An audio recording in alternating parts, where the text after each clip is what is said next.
Welcome to Wednesday Wisdom.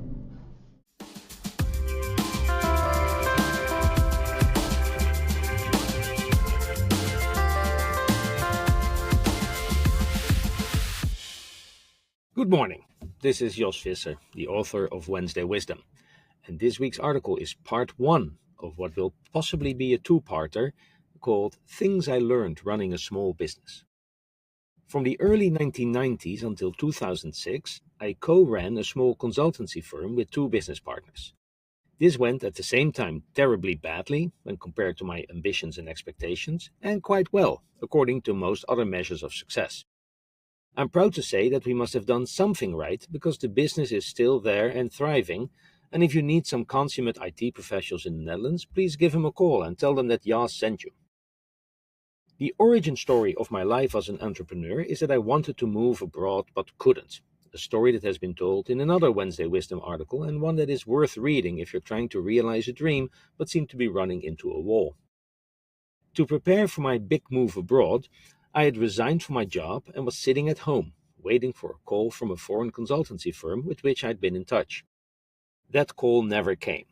Eventually, my savings account ran dry and so I had to do something else. That something else turned out to be setting up shop as an independent consultant and teaching HP Unix courses at Hewlett-Packard through an agency. After some time, I found out that the agency took about 28% of my hourly rate. When I found that out, I thought it was quite a lot, but I was green as grass and didn't have a network and no other offers on the table, so I didn't have a good negotiation position. Lesson learned. Always give yourself a good negotiation position. In my case, my lack of a negotiation position was mostly because of a bad information position. I didn't know anything, not who was hiring, not what the rates were, not if there were any alternatives, nothing. That is the worst possible situation to be in. Another lesson learned. Agencies are mostly assholes that will fleece you. They are run by salespeople, and at the end of the day, their entire business model is being an intermediary that exploits your lack of access to business opportunities, because you're a nerd and have no stomach or talent for doing sales, and the end customer's desire to talk only to a small number of people in a suit, rather than to dozens, if not hundreds, of individual geeks or small consultancy firms.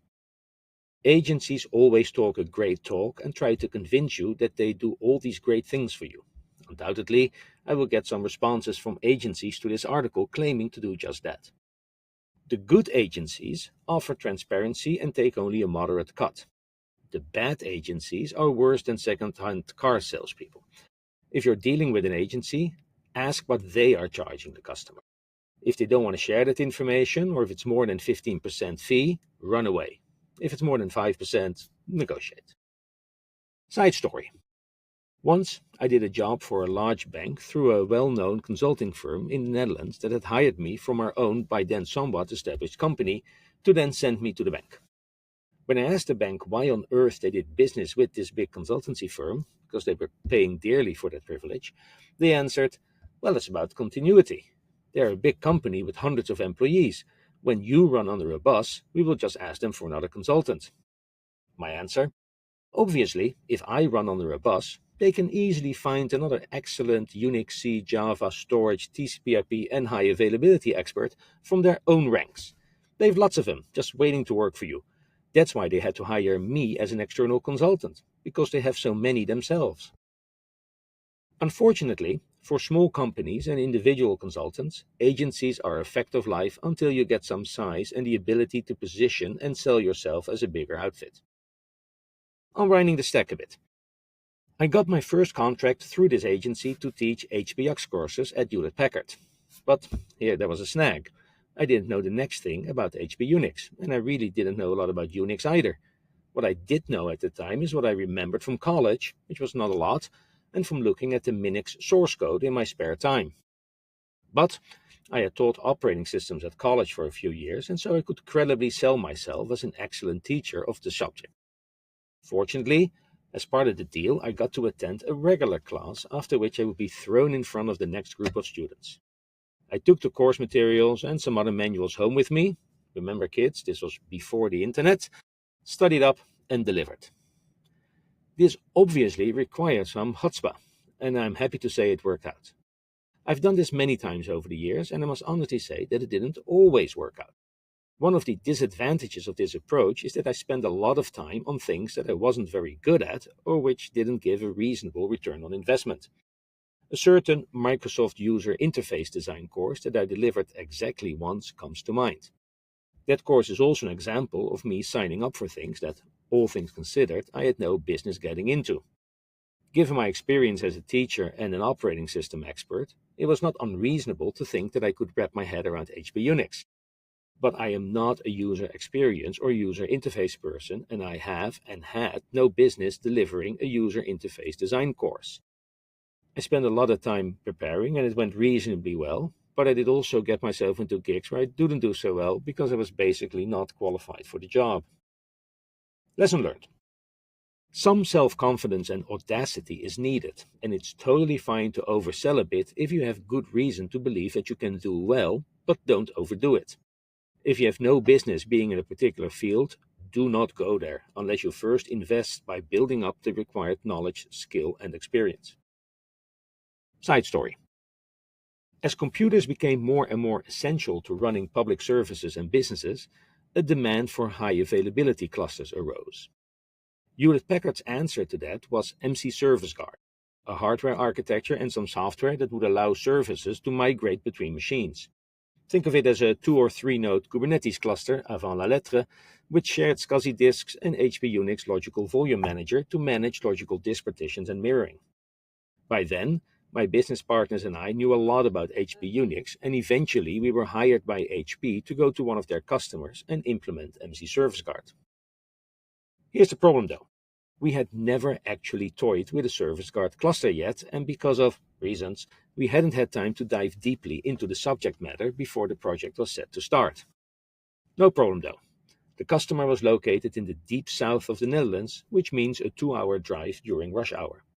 The morning of the first customer meeting, my business partner hired a driver so he could sit in the back and read the manuals before showing up at the customer as Hewlett-Packard's expert on the topic.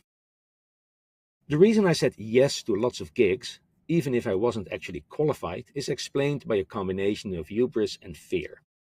Hubris, because I thought that I could do everything that involved computers. Fear, because as an independent consultant, if you're not working, you are not earning money, and I have a deep-seated fear of being poor.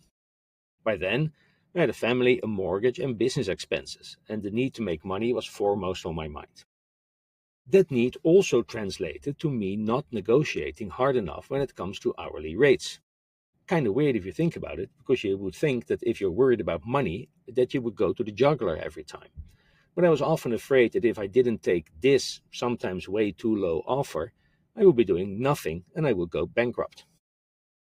Lesson learned.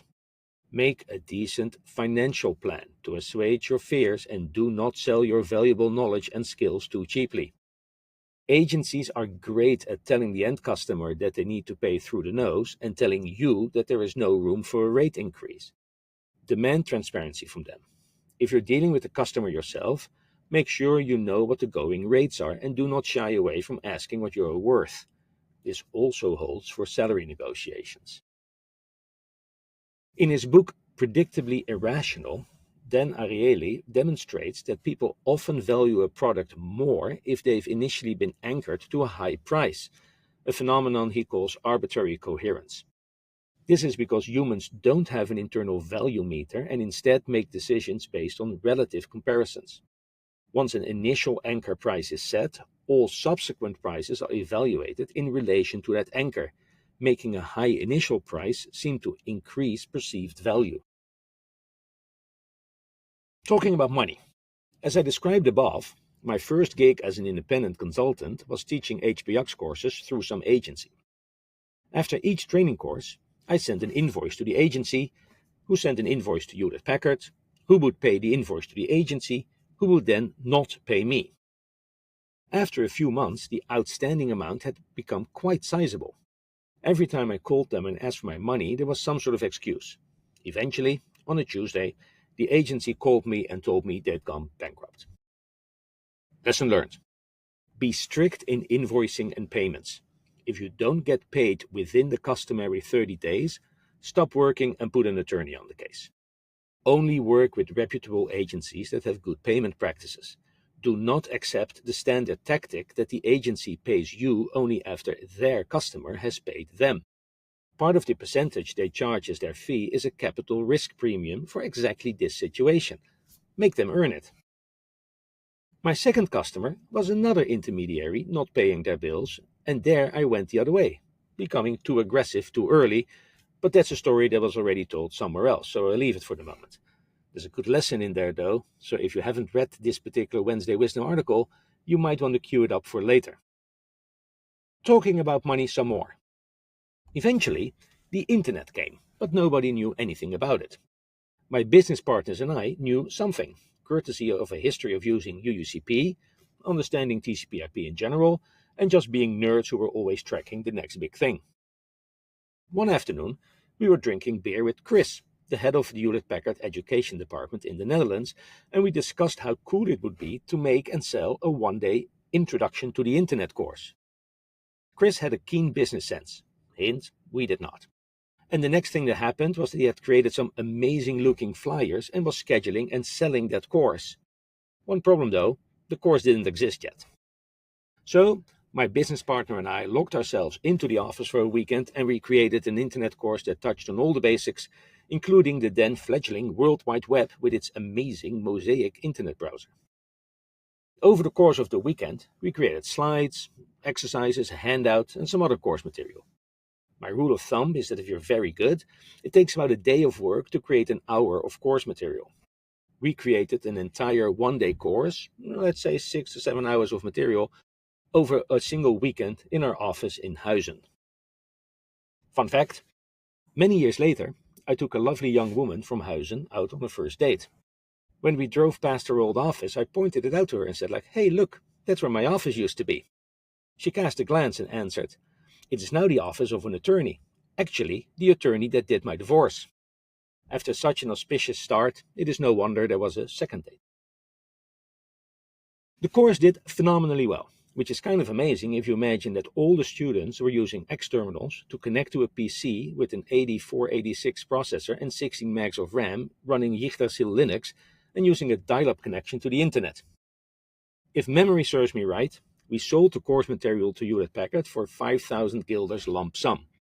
Not bad for a weekend's work, but nothing compared to the boatloads of money HP made on it, running the course umpteen times and reselling it to their training departments in the rest of Europe. We made some money delivering the course as well, but that was just our regular trainer's daily rate. Lesson learned. Never sell intellectual property like this for a small lump sum. Always negotiate a royalty schedule that makes it a win-win situation. You will need to take on some risk that if it doesn't sell well, you earn nothing. But on the other hand, if it does go gangbusters, you want to share in that. Talking about the internet. When the dot-com boom really got going, new companies were formed overnight and rose to prominence quickly. A bit like what's going on right now in AI.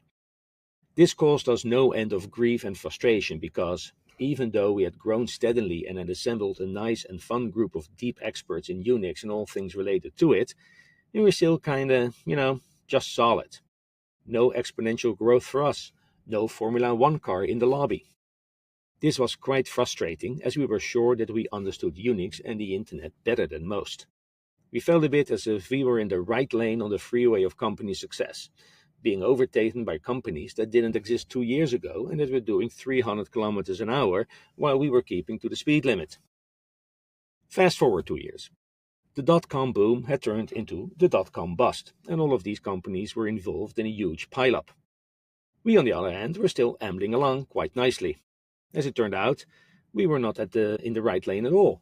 We were probably in the travel lane, just next to lane 1. Doing a decent speed and overtaking many companies that were in the rightmost 2 lanes. But all this time we hadn't seen that as we were so focused on the upstarts in the leftmost lane. Lesson learned. This lesson is kind of obvious, I guess. Do not feel bad because there are other companies that are doing better. They might have more ambition. They might be willing to take much more risk. They might have a bit more luck. They might have connections that you don't have. It's not really a race. Until you make it one. This concludes part 1. Please stay tuned for next week's article, which will be part 2. Have a good day.